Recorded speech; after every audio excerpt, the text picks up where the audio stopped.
Breaking. Bank of England leaves bank rate unchanged at 4% as expected. Gold reclaims $4,000 as U.S. dollar Breaking. retreats. Bank of England leaves bank rate unchanged at 4% as expected. Gold reclaims $4,000 as U.S. dollar Breaking. retreats. Bank of England leaves bank rate unchanged at 4% as expected. Gold reclaims $4,000 as U.S. dollar Breaking. retreats.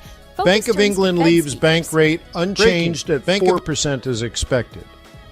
Gold reclaims $4,000.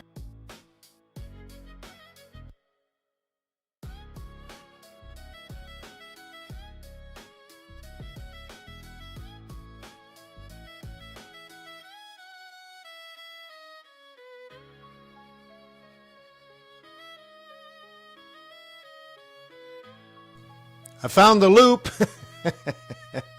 Breaking. Yeah, let's try that again, huh?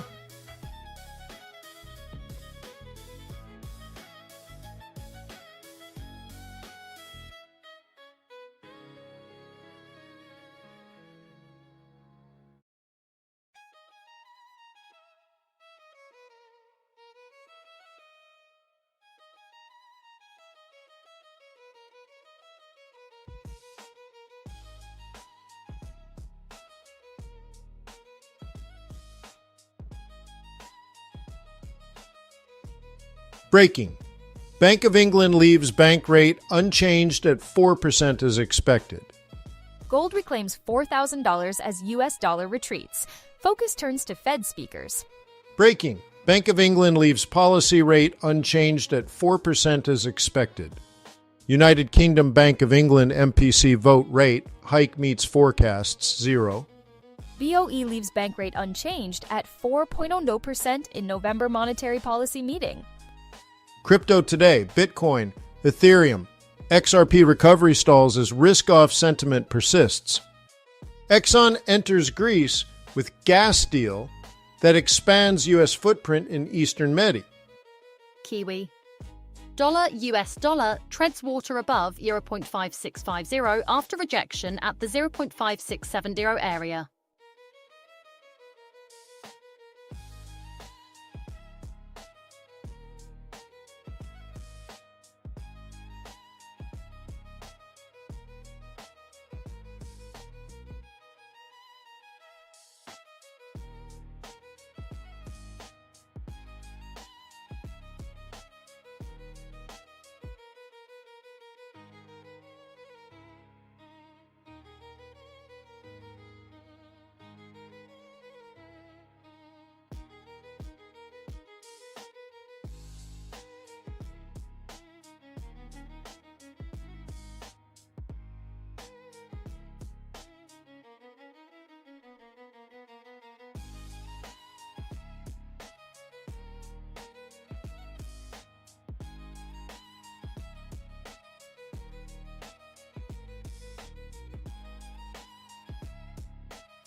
Pound sterling declines after Bank of England's dovish hold.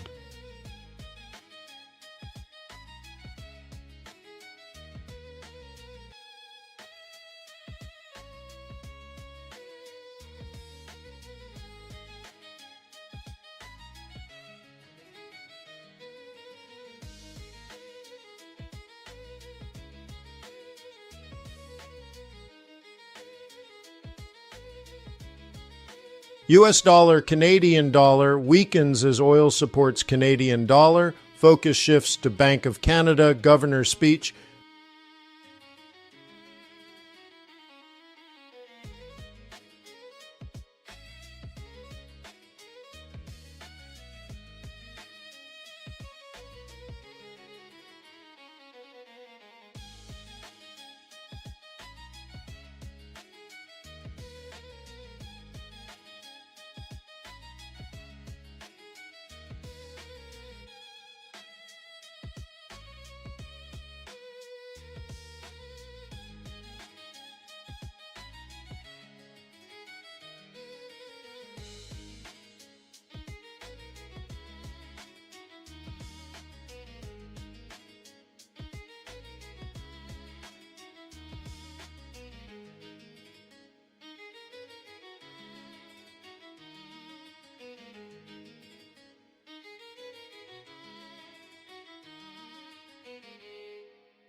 Oh, I'm so excited. Oh my goodness, a Bank of England press conference to explain why they did nothing. Oh my goodness. I'm hot to go, HOTTOGO. Let's go. Bank of England press conference. Governor Bailey speaks on policy outlook after leaving policy rate unchanged.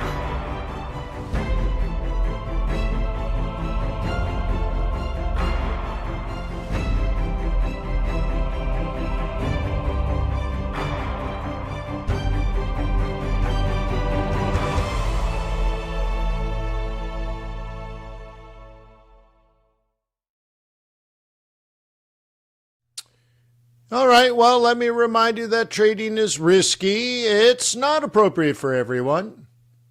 Your past performance, good or bad, is not necessarily indicative of future results. Please stay small, stay humble, focus on the long term. Never risk money you cannot afford to lose. So we got this little thing called Bank of England. Yep. What did they do today? They did nothing.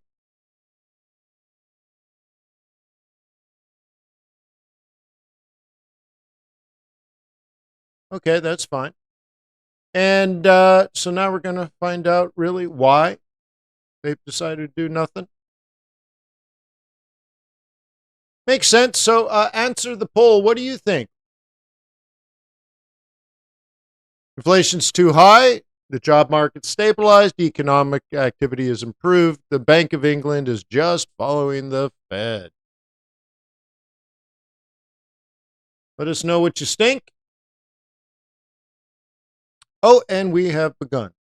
Dave Ramsden, Deputy Governor for Markets and Banking, and the Governor, Andrew Bailey. Andrew will begin with opening remarks, and then we'll turn to questions. Andrew. Hang on, I'll pop it. Thank you, Katie. Today we're presenting a new and improved package of gold price forecast. Gold US dollar approaches key response to the Bernanke review. In our minutes, the monetary policy summary is shorter and more focused, while individual paragraphs set out the views of individual members of the Monetary Policy Committee. In the Monetary Policy Report, a monetary policy overview sets out the main economic narrative underpinning our decision. And then we have a range of boxes which present the key pieces of analysis that have informed that decision. And the report now presents detailed scenarios with illustrative monetary policy responses in addition to the central projection. Taken together, the new report and minutes are designed to allow us to adapt and respond in a world of greater uncertainty, putting greater weight on the key judgments behind our decisions, emphasising the underlying economics as much as the precise numbers, drawing on a wider range of analysis and framing our discussions within a broader range of risks. So this is a milestone in the response to the Bernanke review, and one that is testament to the hard work and dedication of the excellent staff that do all the hard work. It is, however, today a moment of great sadness for us. During the preparations for the November meetings, we lost a much-loved and respected colleague, Pavandeep Dharmi. Pavandeep was a mainstay of supporting the MPC for a very long time. His insight and his commitment helped shape the documents that we've published today. And so we've dedicated this edition of the Monetary Policy Report to Pav. The new material presents more information about individual views on the committee, but I should say at the outset that we're here today at the press conference to speak to the collective decision made by the MPC, not the individual paragraphs. So on to the substance. Today we've held bank rate at 4%. The start of monetary policy has supported disinflation over past nearly 3 years now. And that progress has allowed us to cut bank rate 5 times, gradually making monetary policy less restrictive, while still seeking to ensure that inflation falls back to our 2% target and stays there. Headline inflation was 3.8% in August and in September, partly reflecting developments in food and administered prices. We expect this to be the peak. Beneath the headline numbers, underlying price and wage pressures have continued to ease, We expect headline inflation to fall to close to 3% by early next year before gradually returning to the 2% target over the subsequent year. But risks to disinflation remain, and we need to wait and see that the downward path of inflation becomes more established before we can cut our bank rate again. So where monetary policy goes from here depends on how two big forces play out. On the one hand, inflation is still well above the 2% target. It is possible that it could be sticky. Really For example, quiet, if huh? increases in administered That's prices even were repeated, boosted. or if labour cost pressures continued to be elevated. There is a risk that the inflationary shocks we have had could have affected inflation expectations and the way wages and prices are determined in the economy. That could lead to more inflationary pressure. Can you guys hear it okay? In I the find it report quiet illustrates even though I that have half it of boosted, bank rate boosted, might have to be boosted. higher than otherwise in response to that. On the other hand, activity in the economy is below its potential. We see this most clearly in the labour market, where the number of vacancies has fallen and employment growth has stalled. There is a risk that households and businesses remain cautious about spending and investment, Let's see if I can back boost the demand boost. and weighing on job prospects further. And that could lead to inflation falling below our target. A scenario in the report illustrates that the path of bank rate might have to be lower than otherwise in response to that. The monetary policy is being set to balance these risks in order to meet the 2% target sustainably, and so that bank rate is neither too low nor too high. So today's decision is based on two key judgments. The first key judgment is that underlying domestic price and wage pressures are continuing to ease.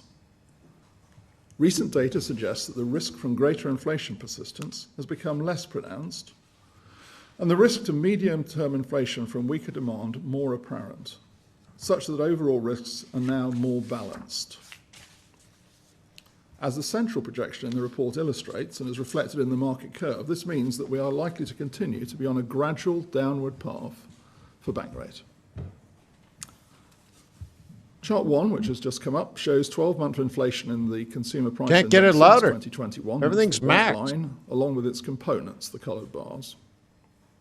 The increase in inflation over the past year has been driven in large parts by the contributions from energy prices, that's the orange bars, which are no longer pulling inflation down, and higher food prices, that's the purple bars, as well as increases in a number of administrative prices that have held up the contributions from services prices, and they're in the yellow bars.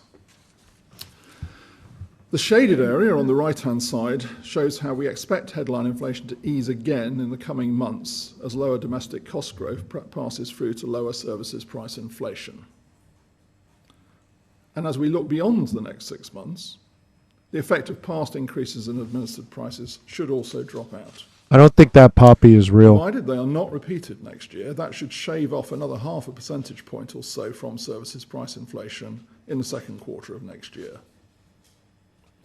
As chart 2 shows, disinflation in underlying services price inflation has continued.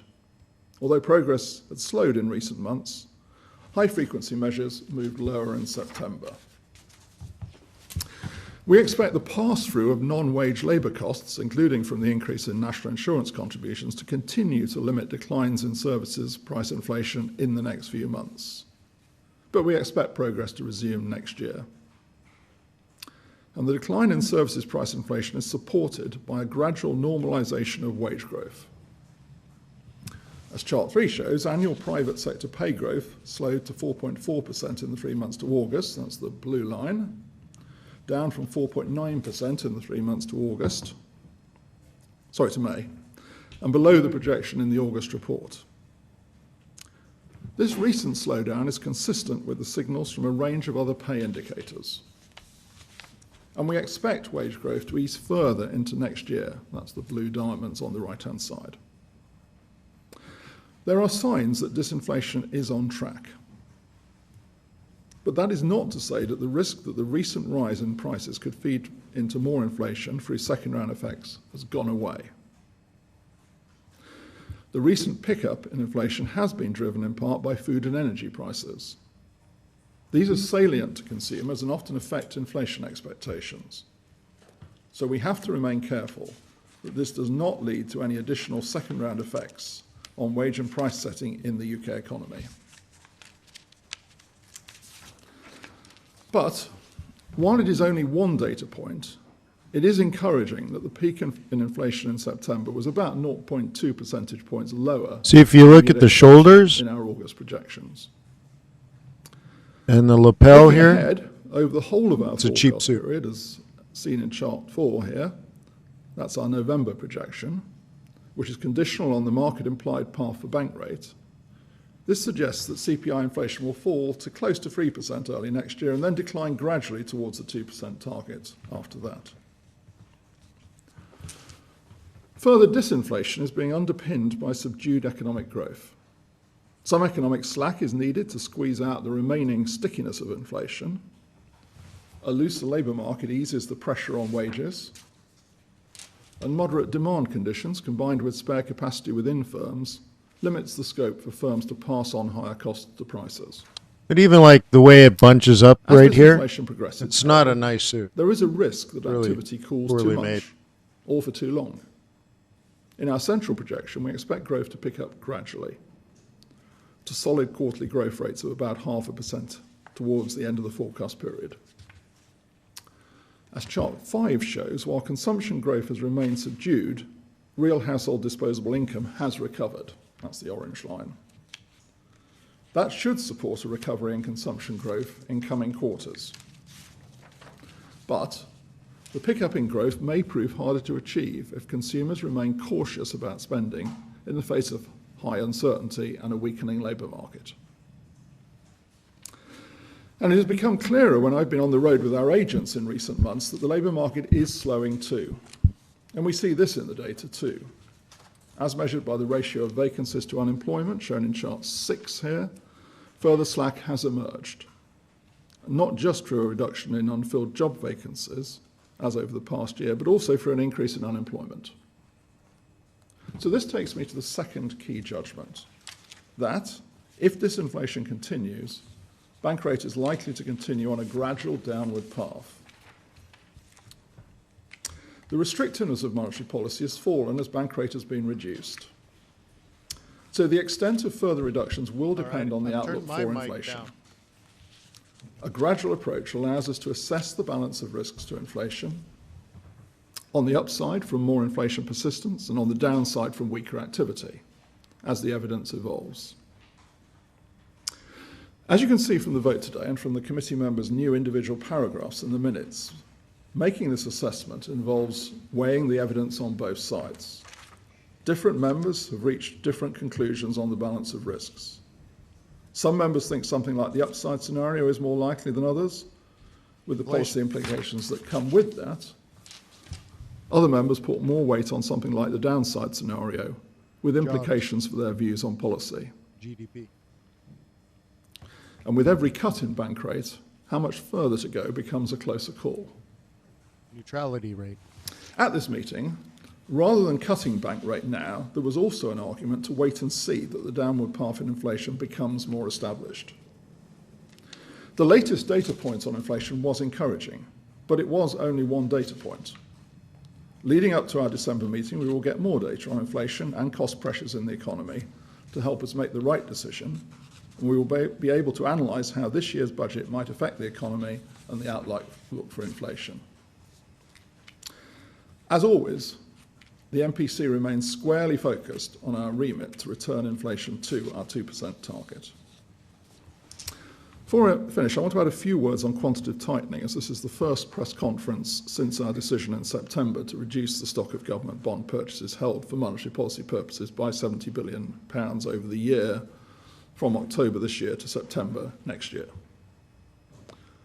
On the 11th of November, that's next week, the bank will publish its next quarterly assessment of transactions in the Asset Purchase Fund, where the bond purchases are held.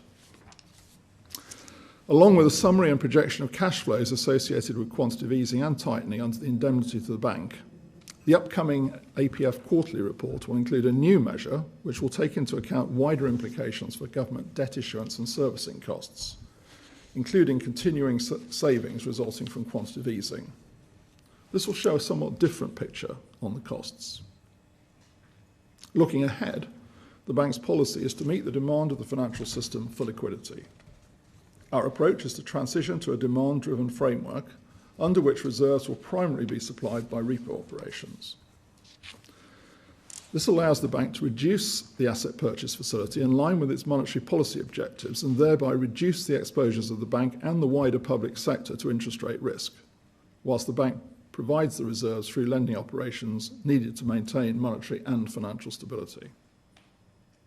This is important in supporting the operation of financial markets, including the gilt market, and in reducing the future exposure to interest rate risk. So with that, Claire, Dave and I will be happy to answer your questions. Thank you. We'll start with Ed and then Maureen.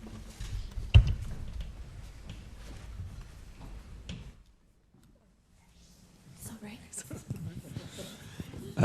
Hello, Ed Conway from Sky News. As you mentioned, Governor, there's a budget coming up later this month, and everyone knows, and the Chancellor's kind of signalled that there is going to be some fiscal contraction. Obviously, we don't know what happens until the budget itself, but I just wonder, could you give us a sense of the extent to which that played a part? Just that the sense of this impending budget played any part in your decision or indeed the decision of the committee?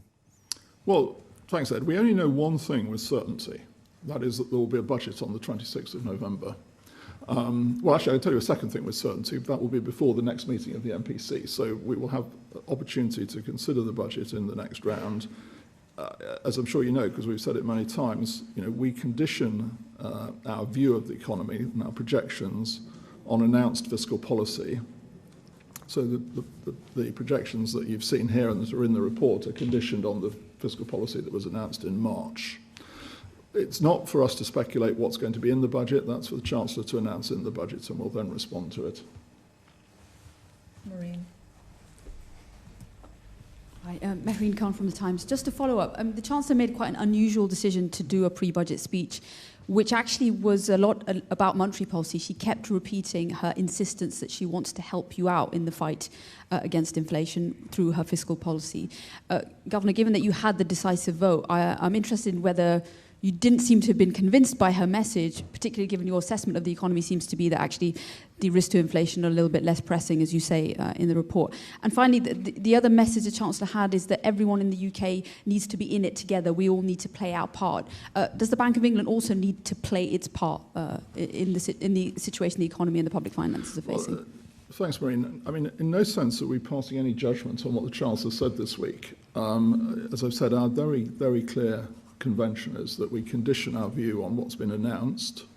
So we will do that. We have done that this time, and we will do that again next time. By the next time, there will be a new announcement. So we will have new fiscal policy to assess and condition our view of the economy on, and that's what we will do. So in no sense are we passing any judgment on what the Chancellor said this week. That should be very clear. Sam and then Darshini, please. Thanks, Sam from the FT. Governor, in your statement in the minutes, you allied yourself with a forward-looking Taylor rule and a similar market path, which points to 2 more cuts and things levelling out at 3.5%. Is it fair to say that, therefore, you now see 3.5% as a terminal rate for the bank? And could you give a sense of the debate and the range of views on the committee as to where the terminal rate would be? And just another follow-up on the budget. For you, again, personally, would it have been quite a closer call for you now in terms of cutting rates immediately if you didn't have the advantage of waiting until the budget had been held before and getting that on board before moving? Well, let me take that question first, and I'll come back to the question on terminal rates. I think there's a very important point which I think you'll pick up. The terminal rate is the same as the neutral rate. But actually other paragraphs, which is, and I mentioned it in my opening remarks, we've had one inflation number which came in under our projection. That's obviously very welcome. I think it does suggest, as I said in my comments earlier, that we've reached the peak.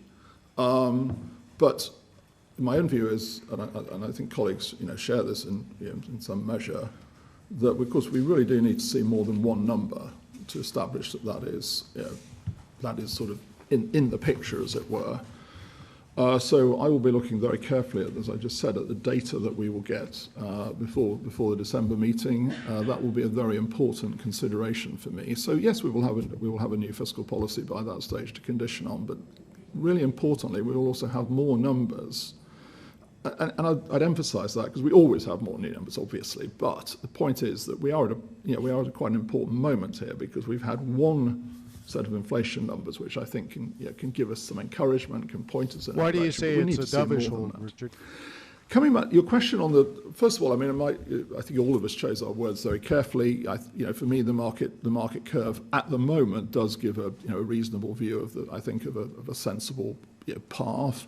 By the way, that's not always the case. I mean, sometimes we've sat in this room and not been quite at that place, so I can't guarantee you that'll always be our view. On the terminal rate question, I think it's probably quite clear also from comments, not only in this set of minutes, but in other comments the committee, as members of the committee have made, in speeches they've made. I mean, we do divide somewhat into two camps. I don't want to overdraw it. There are those who I think who do take a view that, they do take a view on R* and on the so-called, if you call that the terminal rate. There are those, and I'm in this group, who don't actually, frankly, feel that there is enough confidence around any measure of an equilibrium terminal rate, and that when we look at this question of restrictiveness, we're looking much more at the evidence on the sort of the change over time, as it were, in the path of restrictiveness, rather than looking at the terminal rate. But anyway, Claire may... Yeah, I mean, happy to. We've set out quite a bit, actually, in the report in the risk sector. There's a chart 3.4 that shows you all the different ways that we look at this. I mean, our analysis is the policy is still restrictive. There's, as Andrew says, a difference of views. So much members have sort of raised this in their paragraphs about it. I mean, it's quite, determining how restrictive you are and issues around terminal rate, obviously quite complicated. It's quite challenging. It sort of gets more challenging as you lower rates, right? Yeah. So, we've sort of said that. But there's quite a lot of material in here that we've shown on this, and as Andrew says, the individual powers, I think, also give you a bit of a sense of how different people look at it. Right. There is a difference of view, both about what the debates and discussions around what the levels may be, but also around these more sort of philosophical questions about, actually how do you know, how do you try and work it out, how important it is to you in thinking about your policy, and again, you can see that in the difference of views here, with it being a bigger issue for some people than for others. The only thing I was going to add, because again, as part of what we've done today with, I'd agree with Andrew. This is a milestone in terms of responding to the Bernanke review. Is that we are trying to be as open as we can about, for example, the various risks. So one is this point about just how restrictive is the monetary policy stance. Just to reinforce something Claire just said, one thing that we've added this time, as rather than just repeat the mantras about that there's a range of views on restrictiveness, is that some of us do put more weight than others on these quantitative estimates. But there is something in the minutes in para 12 where we say that, as bank rate approaches neutral, the contribution of monetary policy to underlying disinflation would become harder to discern, making the case for further policy easing more finely balanced. So this notion that, because we've been able to reduce the degree of restrictiveness, we would all agree that we're getting closer to the neutral rate or the terminal rate.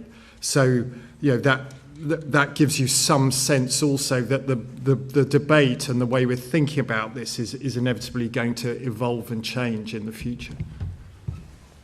Darshini, and then Halia, please. Thank you. Darshini David, BBC News. Another budget one, I'm afraid, but in terms of last year's budget, because the MPC have been increasingly clear in your reports in recent months about the role that measures such as the increase in national insurance, national living wage, have played in increasing price pressures and wage pressures.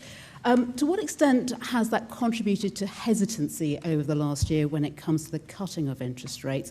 And if I may too, you've highlighted the risks in the stock markets in recent weeks and months. And particularly when it comes to AI stocks. Now, those concerns have gathered pace somewhat over the last few weeks. Can you give us an update on your thinking there? Sure. I mean, I'll repeat something I know I've said before, but I think it's important, and I can sort of update it a little bit. Of course, for us, the big question was how would the change in national insurance contributions pass through? What was going to be the transmission of it? It's something we spend a lot of time on. I mean, when I go around the country, I'm afraid it's the first question that businesses get from me usually, which is, can you explain to me how you've responded to it? And we've set out in the past, there are a number of channels working through sort of margins, employment, wage settlements, investment to improve productivity. That takes rather longer, and obviously prices. I think I've said before, in the early days, obviously, and they're not mutually exclusive, by the way, there was a sort of tendency to tick all boxes. I think over time, I would say that the two labour market stories have probably come a bit more to the front of the responses we get. So I say, people who are not, employment has reduced. Now, by the way, I think that comes more through not hiring than, we're not seeing much of a pickup in redundancy measures, for instance, but I think it comes more through the channel of not hiring. And I think some others then say, well, actually, no, our wage settlement was lower than it would otherwise have been. That, by the way, is also affected by the interaction with the national living wage, because if you've got more people around the national living wage, that channel is not as open as it would be if you haven't. So that's a relevant consideration. So I think we've picked up some more of that, as I would certainly say so. On the stock market AI question, I just say one thing about this. I mean, it obviously is something that we look at very carefully, and you'll be hearing that we're going to do it. The next thing we'll produce is the next financial policy report. So, you'll be hearing more about that on the financial stability report. But one thing I would say is this, because I think I've read a number of articles that have questioned this. It is, of course, perfectly possible and perfectly consistent that AI could be the next big mover in terms of productivity. So it could be the next general purpose technology. My own view personally is I think pattern. More likely than not it probably is, but we've still got quite a way to go to actually see that demonstrated. At the same time, we could have a bubble, because obviously the markets are pricing the future stream of returns from this, and that's uncertain. And so, those two things are not inconsistent. The markets could overprice the returns, but the returns could still be substantial. So we'll see. But we are watching obviously the implications for financial stability, and then the pass-through that could happen into the broader economy, such as covered here in the monetary policy report. We, of course, will watch that very carefully. And just to reinforce that point on the reason we've also flagged this risk in the monetary policy report is because were that bubble to deflate or burst, that would represent a tightening in financial conditions, that would weaken global demand, and that would have spillovers back to the UK. So it is relevant to us on the MPC as well as the FPC. Helia, in the middle there, and then Phil Aldrich. Helia Brahimi, Channel 4 News. You haven't cut interest rates today, and clearly, Governor, you are the deciding factor. How do you explain wait and see to families at home who are struggling with mortgages and loans if you say inflation has passed its peak? Well, I want to see more evidence that it's passed its peak. I hope it and believe it has, but frankly, as I said before, in response to the earlier question, we've only seen one number so far. So I want to see more evidence. That's why, I've made very clear, you can see it in quite a bit of the commentary, including my own paragraph, that this is an important factor. See, he seems more focused on inflation. I think the best way I can put it is, I think these two big risks that I was talking about earlier have, in my view, become more balanced since we were last sitting here in August. I think that's the way to put it. But the best thing we can do for families, as you say, is get inflation back to the 2% target. That's not only the best thing we can do, it's the thing we must do. And therefore, I'm encouraged that we've seen this one number, but I do want to see more of it. And inflation is at 3.8%. Yeah. So, that's a long way above the target. We're forecasting it will come back to 2%, and that's conditioned on the market curve. But 3.8 is quite a long way above 2. Yeah. We'll go to Phil here, and then Joel at the back. See, that's more hawkish than dovish. They can't cut. Thank you. It's Phil Aldrich at Bloomberg. There were two scenarios in the report today. I just wondered why one of those scenarios wasn't a fiscal scenario, given that the most immediate issue on the horizon is the budget, which it seems very clear that there's going to be consolidation at that point, and what that might mean for your reaction function. And just on, you mentioned regulated prices. The Chancellor is looking at, or supposedly looking at regulated prices. If she took action on that, would you welcome it? I'll get Claire to come in on the scenario. Just on your points about regulated prices, can I go back to something, it's a totally fair question, Phil. Can I go back to something I said in my opening remarks? I mean, the important thing, of course, is what we see in terms of regulated price increases next year. Because obviously, sorry to state the blindingly obvious, but inflation is an annual calculation. So, we have these things called base effects where the effects drop out. The question, of course, is what comes next, and that will be very important. And I think that is a point that has been, taken by the government. I think you can see this from some of the things they've said. And I think if you go back to the point I think Darshini was making about what the Chancellor has said, I do think that it is a point the government has taken about the impact that these things can have on inflation and therefore on policy setting, and that's important. I'll hand over to Claire on the scenarios. Yeah, and actually just on that, you can see the impact at the moment, the 3.8 number we're talking about. We think about 0.4 of that is these sorts of administered prices at the moment. I mean, on the scenarios, we've chosen these quite clearly based on the fact that they are the biggest issues in thinking about inflation and setting monetary policy to get it back to the 2% target. So, there is this question about how do we think about this balance across the economy of the risk that inflation proves to be more persistent for various reasons, whether that's structural change because it's been higher for a longer period, could be all sorts of issues. So that's one scenario that we have to think about and take very seriously and explore. On the other side, there is this sort of weaker demand scenario, which could come, potentially through the labour market or could come through what we're seeing in consumption, where again we've seen consumption being weaker than we've expected for quite a period of time. So we've selected the scenarios based on the fact that they are the most relevant things for the policy committee in thinking about inflation. And as you can see from the way in which different members have set that out, that framework is one that everyone's sort of consistently using and puts different balances on those two sort of forces, as Andrew described them, in terms of what's driving inflation. Do either of those reflect the potential fiscal outlook from the budget? So what we've done on the assumptions we raised, as Andrew said, what we do is we condition all of our work on the announced fiscal policy as it stands now. So that's the fiscal stance that was set out at the last budget.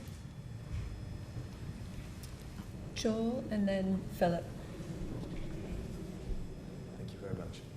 Joel Hills, ITV News. Governor, ITV viewers will take the view that strong pay growth is rather a good thing. Thank you very much. Could you just explain to them why the bank takes a different view? And also, your Deputy Governor said in a speech in May that she thought a sustainable rate of pay growth is around 3% or potentially a bit higher. How confident are you we will get there in the next few months? Well, I'll take the first part, and then Claire may want to comment on the second part, because we have quite a few deputy governors, but I think it was actually Claire you're talking about here. So, look, pay growth, as we say in almost in every report, and I was saying earlier, obviously is an important determinant of inflation. It feeds through. That said, of course, one also would expect a relationship between realised inflation and wage bargaining going forwards. And that's why we put a lot of emphasis, as I've mentioned earlier, on the question of inflation expectations and how those pass through. Now, obviously inflation has come down substantially from where it was 3 years ago, and we've seen wage settlements adjust down over time. But the emphasis that we've put in every report since then on the question of persistence is all about the question of to what extent there will be continuing effects, this potential effect working through things like expectations. So we will continue to look at it very carefully. What I would say is that we have been through a period where pay settlements were well above the level that all of our models were suggesting they would be. I think that may well be related to some evidence that we've had, over that period of time, a negative shock in terms of labour supply. There's a lot of questions about how we measure it at the moment and the uncertainty around the data. What I would say is the evidence, pay settlements are coming down. We seem to be likely to hit towards the end of this year around about the level that our agents in the survey they did at the beginning of this year sort of thought they would be. So they do seem to be tracking downwards, but that will, and where they go, henceforth will obviously continue as always to be an important part of our considerations. Yeah, let me pick up, because that isn't quite what I said. What I did was I set out a set of basically ready reckoners on what sort of level of wages would be consistent with the inflation target, depending on what you assume about productivity and what you assume about import prices. Actually, most of those estimates were higher than 3%. I mean, wage growth is obviously something that we look at really carefully. It's 4.4% at the moment. That is higher than a target consistent number. We expect it to be coming down. It's one of the bits of evidence that we're going to be looking at very closely. I mean, as it is in our current forecast, we do have it at 3% towards the end of the forecast, consistent with the target. But it depends on what you assume about all these different variables. And that's what I was talking through, just actually how do these ready reckoners work, and what do you think about import prices and productivity and how that affects. And what do you assume currently? What's a sustainable rate of pay growth? Well, as I say, in the forecast that we have at the moment, towards the end of the forecast, it comes down to 3%, and that is where we also have inflation at 2% at that point. But as I say, that depends on a number of assumptions that are underpinning that forecast, and of course we have some different scenarios that we've also looked at. So it's a good example of why you want to look at a whole range of things. We have quite a lot of discussion of this in the report. Because of it's important to us in terms of these underlying drivers of inflation. And it's worth saying that a key underlying assumption that means that 3%, which is what we're forecasting for Q2 2027, would be consistent also with inflation returning to our target, is that there will be some productivity growth, around about, I think, probably moving up towards 1% or so. But that's the, that's how you can kind of make those two things consistent. But there's uncertainty around productivity, and it is absolutely critical that there should be some productivity growth. There's also uncertainty about import inflation at the moment as well. So it's not as straightforward as you might hope. Philip, and then Sue. See, more cuts are coming. Pittman from The Guardian. I wanted to take a slightly different tack, which is to look forward to next year, when you have a forecast for growth slowing, you have unemployment rising, and yet wouldn't it be reasonable for the public to think that you were more accommodative than you are planning to be? You still have restrictive interest rates next year, when the economy is quite clearly suffering under your scenario before it recovers in 27 and 28. Why do you still hold that? Wouldn't the public think that it's reasonable for you to cut rates faster in that scenario? Well, in terms of judging the restrictiveness of policy, I think it comes back to the answer I gave to Sam's question earlier, actually, which is, as we look forwards, this question about how restrictive policy will be at any given point in time. In my read of it, I always say, look, it depends on how the change in monetary conditions evolves. I don't have a view on the terminal rate. I don't fall into that school, frankly, because as I said earlier, I think just to be technical for a moment, the standard errors around those two estimates are just too big. So what that means in practice is that every time we meet, we have to rejudge this question in a sense as to how restrictive is policy, and that's got quite interesting over time. I mean, I'd give you the most obvious element of this question, which is mortgages, because the mortgage market in this country has changed fundamentally in the last 15 years. It's gone from being a variable rate market to a fixed rate market. That means that actually the transmission of monetary policy takes longer, comes through more slowly, comes through in parts, because obviously it depends on the balance of the mortgages that people have. And so we have to keep coming back to this question as well, and this is a point I think Dave was making, into financial market conditions. and rejudging this restrictiveness question. And as I think you can tell from the individual paragraphs, there are different views on the committee about just how restrictive policy is at the moment. So some of my colleagues, would I think push back at you and say they don't think policy is particularly restrictive at the moment. I think that it is still restrictive, but as we said, as Claire was saying earlier, and I would agree, the degree of restriction is reducing, which sort of is consistent with cutting, obviously. And we will have to judge that question going forwards about how restrictive it continues to be meeting by meeting. Can I add a point on growth, which I think is quite important, which is from an inflation perspective, it depends what's driving the weak growth that really matters, and you can't necessarily assume that because growth is a bit weaker. And actually, we do have growth sort of strengthening through the period in our, it's, it rises a little bit towards the end, but it's really important to think that, depends what's driving the weak growth and whether that is about the level of demand in the economy or the level of supply, and that has very different impacts for inflation. So it's one of the ways we have to sort of think about this. You can't necessarily assume that, weakness in activity is going to necessarily reduce inflationary pressure. That's right. I mean, I've said in a number of speeches I've given recently that I think the biggest challenge we have in this country, and by the way, we're not alone, I mean, we're in company here, is that the potential growth rate has fallen over the last 15 to 20 years. Sue and then John Paul. Hi, Sue Chan at The Telegraph. Just following up on questions from Darshini and I think Phil, just stepping back a bit and looking at the last year, would you say government policy on things like the minimum wage, the national insurance increase, packaging taxes have helped or hindered your fight against inflation? And in general, are government interventions to bear down on prices welcome, or should policymakers stick to their knitting to allow you to stick to yours? Well, stick to your knitting. It's interesting. I think we first, in a sense, drew attention to what we tend to call this hump in inflation in the February inflation report, so 9 months ago, I'm talking about.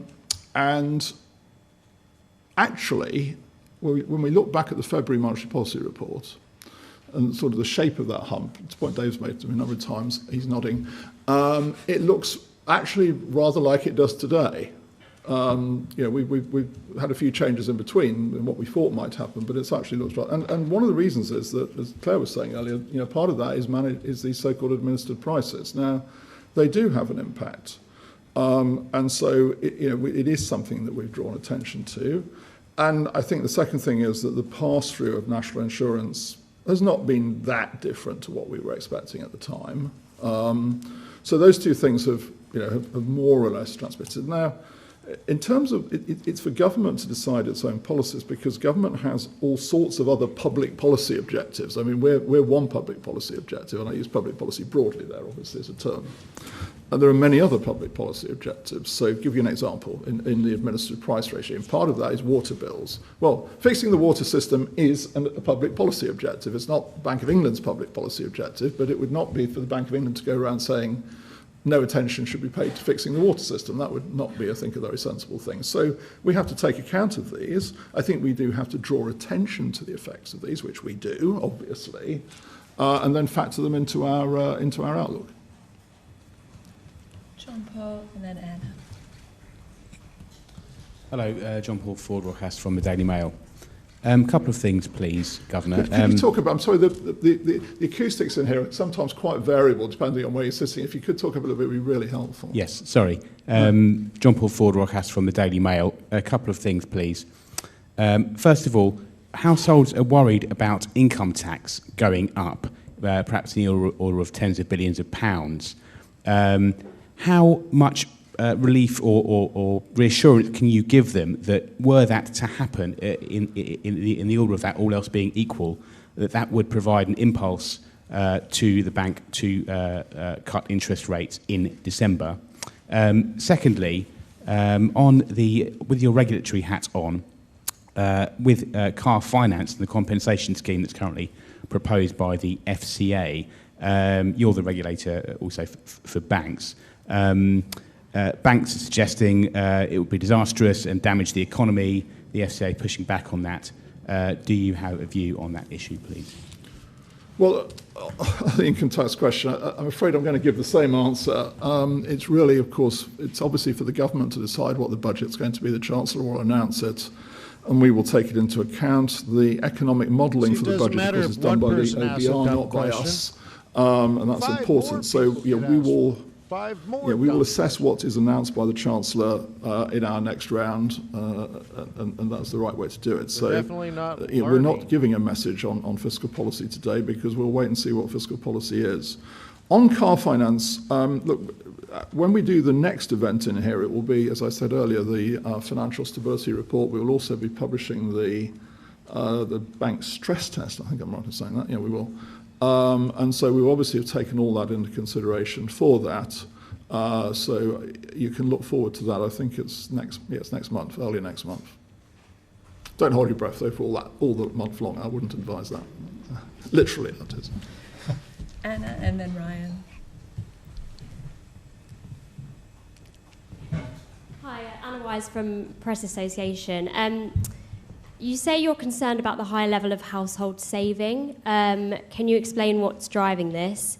Is it a long-term shift in behaviour, and how much are you having to take that into account? Yeah, I'll get Claire to come in. Of course, when we say concerned, I'm always surprised how it is what it is. We're very interested to assess. Your question's a very good one, actually, as to why it is, because that's relevant to our outlook. Yeah, sure, happy to. And as Andrew says, when we say we're concerned about it, it's one of the factors that is feeding through in our judgment on the level of demand in the economy, and therefore inflation. Obviously, it's for households to choose how they want to behave. I mean, in terms of, we've spent quite a lot of time looking into this because consumption is such a big part of the UK economy that it's a really important driver of what we expect to happen. And in fact, we've got quite a detailed box on this in the report. It's unclear. We've done a huge amount of sort of investigating into it. So some things are quite obvious, right? So interest rates are higher. That obviously incentivizes savings, and that drives some of the behaviour. There may be some sort of what we call precautionary motives. And if you ask households why they're saving more, they do point to those sorts of things, not necessarily around the labour market, but in general more a response to sort of uncertainty and risks. The other thing that we've had a bit of a look at is this question of, are people trying to sort of rebuild their wealth following some shocks? So it could be a combination of things. We've looked at it in quite a lot of detail. It is one of the big drivers, and you see it come out in what a lot of members saying about the risks as they see around the economy. So it's something that we're really focused on. As I say, consumption being over 60% of the economy, it's a big driver of demand. And just to add to that, we've actually tried to quantify in the downside scenario what would happen if savings doesn't fall back, which is what we've got in our central projection.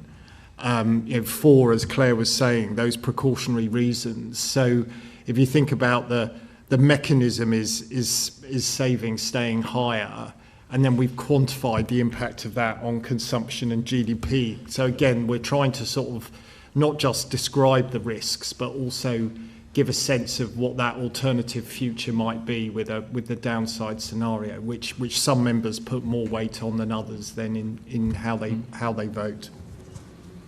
Ryan, who's just there, and then Ratika right behind him.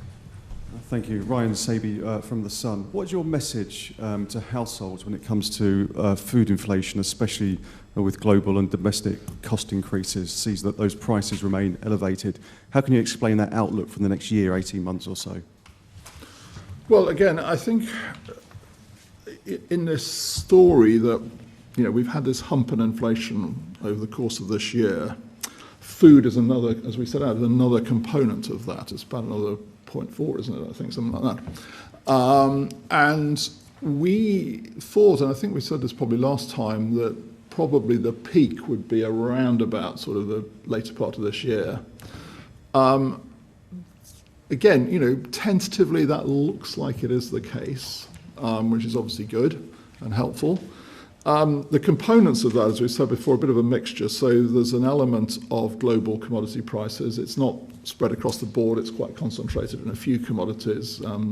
Coffee is one of them, for instance. There's some labour costs, undoubtedly. in there. And our contacts do mention the packaging tax as well. That's another element of it. So there's several components of it. The other thing, and I think I mentioned this earlier in my remarks, interestingly, our staff has actually given us some interesting analysis on this. There's a lot of analysis that says food is particularly salient in the inflation basket for the obvious reason that, in a sense, we all buy it very frequently. I was going to say every week or whenever, but I mean very frequently. So we tend to sort of, in our mental map, we can carry around the cost of food more than, say, a flat screen TV, which, well, I only speak for myself, I don't buy very often. It is salient. Now, so therefore, there's a sort of, there's a reasonably well-established view that actually, therefore, in terms of forming inflation expectations, these things will weigh more heavily. Our staff have actually presented some interesting analysis to us suggesting that may not be the case. So, jury's out a bit on that one. But look, it's really, obviously, to your question, really good question, it's really important, obviously, for people, because food is such an important part of the consumption basket. And can I say more so, because for those on lower incomes, food and energy, of course, are an even bigger part because they're the essentials of life. It is important that food inflation comes down. Food is energy.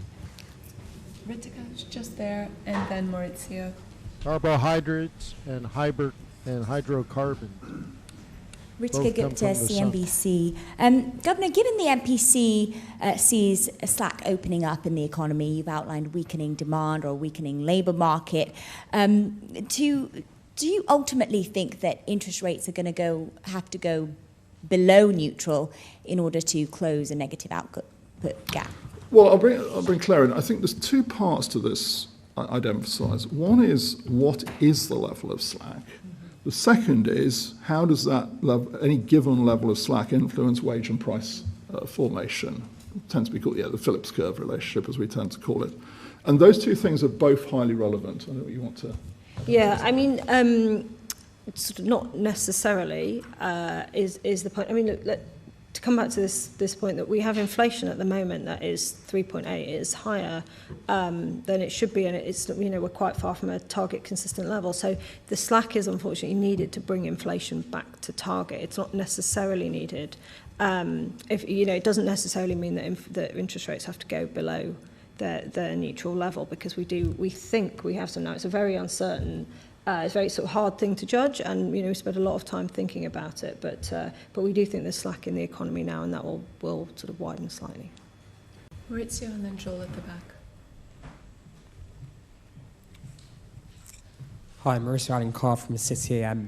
Just wonder, with this decision today and the minutes in your report, what message you're sending to markets and to business confidence? Is holding interest rates going to weigh down on business confidence, given expectations of fiscal restraint at the budget and a lot of other sort of geopolitical uncertainty at the moment? Thanks. Well, can I? Yeah, it's a very good point. So let's try and boil it down a bit. We talked about sort of two sort of risks that we have. One is that higher inflation becomes embedded more, and the other one on the other side is, going back to the previous question actually, is that we get this weaker demand story coming through. Going back to the earlier question, that as Dave was saying, that consumption doesn't correct, saving rate doesn't correct. And those two things, are what we're sort of steering between. Now, I think those two risks have become more balanced than when we were sitting here. They were, in my assessment, when we were sitting here in August the last time we were sitting here. I do think we're now in a more balanced position. And I just use again the phrase that I used in my opening remarks. I think rates are on a gradual downward path. But the judgment about when and by how much is going to be very conditioned by how we see this balance of forces going on. Joel at the back.